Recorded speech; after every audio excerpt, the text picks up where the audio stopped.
नमस्कार बंधुरा, आज के आमादेर रेसिपि मुचमुचे रसालो खाजा। पुरीर खाजा विश्वविख्यात और सेई खाजा एखन बाड़ीते बानिये नेওয়া যায় सहजे। खाजा बानानोर जोन्नो आमी एखाने मेजारिंग कापे 3 काप मतो मयदा नियेछि। एबार दिये दिलाम स्वाद मतो लवण, 3 चामच मतो घी दिए भालो करे मेखे नेब। घी दिए जदि मयाम देওয়া হয় তাহলে খাজাগুলো ভীষণ নরম হয়। ময়াম যত ভালোভাবে দেওয়া হবে খাজাগুলো তত মুচমুচে হবে এবং খেতেও ভালো লাগবে। এক পর্যায়ে যখন দেখবেন হাতের মুঠোয় এভাবে চলে আসছে তখনই বুঝবেন ময়াম আমাদের একদম রেডি। এবার অল্প অল্প করে জল নিয়ে ময়দাটা আমি ভালোভাবে মেখে নেব। আমি এখানে 1 কাপ মতো জল ব্যবহার করেছি। আর ময়দাটা একটু শক্ত করে মাখতে হবে, খুব নরম করে মাখলে হবে না। মাখা হয়ে গেছে, এবার এই ময়দাটাকে 15 থেকে 20 মিনিটের জন্য সেট হতে রেখে দেব। ময়দাটা সেট হতে হতে আমি এখানে একটি বাটিতে সাদা তেল নিয়ে নিচ্ছি। এবার 2 চামচ মতো চালের গুঁড়ো দিয়ে ভালোভাবে মিশিয়ে নেব। ময়দা সেট হয়ে গেছে, আরও একবার হাতে ডলে নিয়ে লুচি সাইজের থেকে একটু বড় বড় লেচি কেটে নেব। এবার একটা লেচি নিয়ে বাকিগুলোকে আমি সাদা একটা কাপড় দিয়ে ঢেকে রেখে দেব।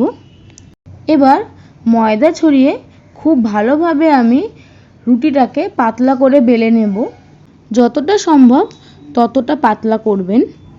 যত পাতলা হবে খাজা কিন্তু তত খেতে মুচমুচে এবং ভালো হবে। এবার রুটির উপরে গুলিয়ে রাখা মিশ্রণটা ব্রাশের সাহায্যে মাখিয়ে নেব। মাখানো হয়ে গেলে ওপর থেকে আরও একটা বেলে নেওয়া রুটি দিয়ে দিলাম। সেম একই পদ্ধতিতে আবারও ব্রাশের সাহায্যে মাখিয়ে নিয়ে আরও একটি উপর দিয়ে রুটি দিয়ে দিলাম। এই প্রসেসটা আমি একইভাবে 5টা রুটির ওপরে করব।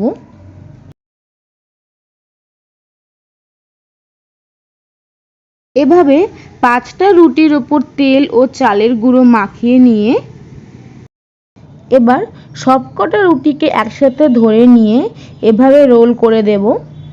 এভাবে হাতের সাহায্যে চেপে চেপে রোল করে নেব যাতে ভাজার সময় খাজাগুলো খুলে না যায়।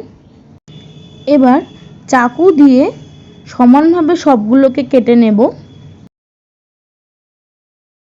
এবার হাত দিয়ে একটু চেপে লম্বা করে বেলে খাজার শেপ দিয়ে নেব। আর দেখতেই পাচ্ছেন লেয়ারগুলো খুব সুন্দরভাবে বোঝা যাচ্ছে।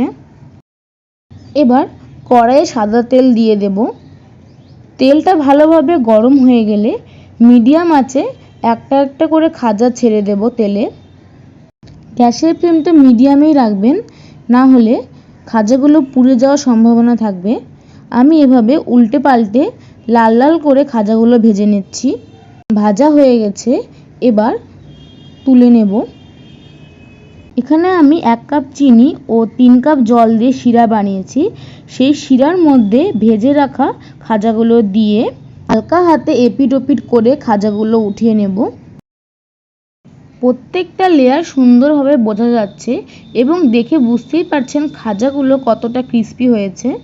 তৈরি হয়ে গেল দোকানের মতো একদম মুচমুচে রসালো খাজা। রেসিপিটি কেমন লাগলো অবশ্যই জানাবেন। যদি ভালো লেগে থাকে তাহলে অবশ্যই একবার বাড়িতে বানাবেন। ভিডিওটি ভালো লাগলে লাইক, কমেন্ট, শেয়ার করে দেবেন। দেখা হচ্ছে আবার নতুন একটি ভিডিওতে।